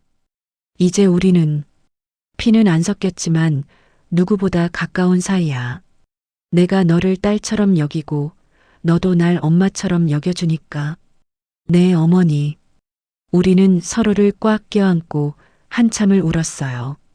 1년간 참아왔던 눈물들이 한꺼번에 쏟아졌습니다. 한참 후 저희는 눈물을 닦고 다시 찻잔을 들었어요. 명자 회장님이 창밖을 바라보며 말씀하셨습니다. 저녁 노을이 참 아름답구나. 정말 그러네요. 하늘이 붉게 물들고 있었어요. 건물들 사이로 해가 천천히 지고 있었습니다. 유나야, 앞으로 계획이 뭐니? 계획이요? 결혼은? 재혼 생각 없어? 저는 잠시 생각했어요. 아직은 잘 모르겠어요. 일단은 일에 집중하고 싶어요. 그리고 어머니랑 함께 있고 싶고요. 그래. 천천히 생각해. 아직 점잖니? 좋은 사람 만나면 다시 시작해도 돼. 어머니는 어떠세요? 행복하세요? 명자 회장님께서 제 손을 잡으시며 웃으셨어요. 행복해. 내가 있어서, 저도 어머니가 있어서 행복해요. 우리는 석양을 바라보며 조용히 앉아 있었습니다. 세상은 여전히 돌아가고 있었어요. 거리에는 사람들이 오가고 차들이 달리고 봄바람이 불고 있었습니다. 하지만 이 순간만큼은 세상에 우리 둘뿐인 것 같았어요. 저녁 무렵 저는 사무실로 돌아왔습니다. 책상 위에 명자 회장님께서 놓고 가신 태준 씨의 편지가 있었어요. 저는 한참을 그 편지를 바라봤습니다. 읽어볼까? 고민 끝에 저는 편지를 집어들었어요. 봉투를 조심스럽게 뜯었습니다. 편지지를 펼쳤어요. 어머니께 1년이 지났습니다. 저는 매일 후회하며 살고 있습니다. 제가 얼마나 큰 잘못을 저질렀는지 이제야 깨달았습니다. 어머니를 정신병원에 보내려 했던 것, 회사 돈을 훔친 것, 모든 게 제 잘못입니다. 그리고 유나에게도 미안합니다. 10년간 그녀를 무시했고 5년간 바람을 피웠습니다. 저는 남편도 아들도 아니었습니다. 그냥 괴물이었습니다. 하지만 어머니, 한 번만 용서해 주실 수 없을까요? 저는 어머니의 아들입니다. 비록 못난 아들이지만 여전히 어머니의 자식입니다. 제발 한 번만 면회를 와주세요. 태준 올림. 저는 편지를 읽고 천천히 접었습니다. 눈물이 나올 것 같았어요. 아무리 나쁜 짓을 했어도 그 사람도 고통받고 있다는 게 느껴졌으니까요. 하지만 동시에 분노도 일었습니다. 지금 와서 후회한다고 용서가 될까? 10년간 저를 무시하고 5년간 바람 피우고 자신의 어머니를 정신병원에 보내려 했던 사람을 저는 편지를 서랍 깊숙이 넣었어요. 명자 회장님께는 보여드리지 않기로 했습니다. 어머니는 이미 충분히 힘드셔. 더 이상 아프게 하고 싶지 않아. 퇴근 후 저는 명자 회장님과 함께 집으로 돌아왔습니다. 태준 씨와 살던 집은 처분하고 새로운 아파트로 이사했습니다. 작지만 따뜻한 집이었어요. 어머니, 저녁 뭐 드실래요? 뭐든 좋아. 내가 해주는 거면. 그럼 된장찌개 끓일게요. 어머니 좋아하시잖아요. 그래, 고맙다. 저는 부엌에서 저녁을 준비했어요. 된장찌개가 보글보글 끓는 소리, 밥 짓는 냄새가 집안을 채웠습니다. 거실에서는 명자 회장님께서 TV를 보고 계셨어요. 이렇게 평범한 일상이 이렇게 행복할 줄은 몰랐어. 10년간 며느리로 살면서 한 번도 느껴보지 못한 평온함이었습니다. 저녁 식사를 차리고 명자 회장님을 불렀어요. 어머니, 밥 다 됐어요. 그래, 간다. 저희는 마주 앉아 저녁을 먹었습니다. 된장찌개, 계란말이, 배추김치, 소박한 반찬들이었지만 마음만은 풍요로웠어요. 유나야, 이거 정말 맛있다. 그래요? 다행이네요. 내가 해주는 밥이 제일 맛있어. 명자 회장님께서 환하게 웃으셨어요. 저도 덩달아 웃음이 났습니다. 이게 가족이구나. 이게 진짜 가족의 모습이구나. 그날 밤 저는 침대에 누워 오래된 일기장을 펼쳤습니다. 10년 전 결혼하던 날부터 써온 일기였어요. 첫 페이지에는 이렇게 적혀 있었습니다. 2015년 3월 15일. 오늘 결혼했다. 행복할 거라고 믿는다. 저는 쓸쓸하게 웃으며 마지막 페이지를 펼쳤어요. 펜을 들어 오늘의 일기를 썼습니다. 2025년 4월 10일. 1년 전 오늘 나는 시어머니를 안전가옥으로 데려갔다. 비가 억수같이 쏟아지던 밤, 우리는 손을 꽉 잡고 도망쳤다. 그때는 정말 무서웠다. 하지만 지금 돌이켜보면 그날이 진짜 시작이었다. 시어머니와 며느리가 아니라 진짜 가족으로 다시 태어난 날. 오늘 어머니께서 목걸이를 선물해 주셨다. 2개의 하트가 맞물린 목걸이. 하나는 나고 하나는 너야라고 말씀하셨다. 10년간 인정받지 못했던 내가 드디어 진짜 가족이 됐다. 비록 피는 섞이지 않았지만 마음은 누구보다 가깝다. 앞으로 어떤 일이 있을지 모르겠지만 어머니와 함께라면 이겨낼 수 있을 것 같다. 한유나, 힘내. 내가 해냈어. 저는 일기장을 덮고 천장을 바라봤어요. 창밖으로는 달빛이 은은하게 비치고 있었습니다. 세상은 조용했어요. 평화로웠습니다. 저는 눈을 감으며 작게 중얼거렸어요. 어머니, 고마워요. 그리고 부모님, 저 잘 살고 있어요. 이제 진짜 가족이 생겼어요.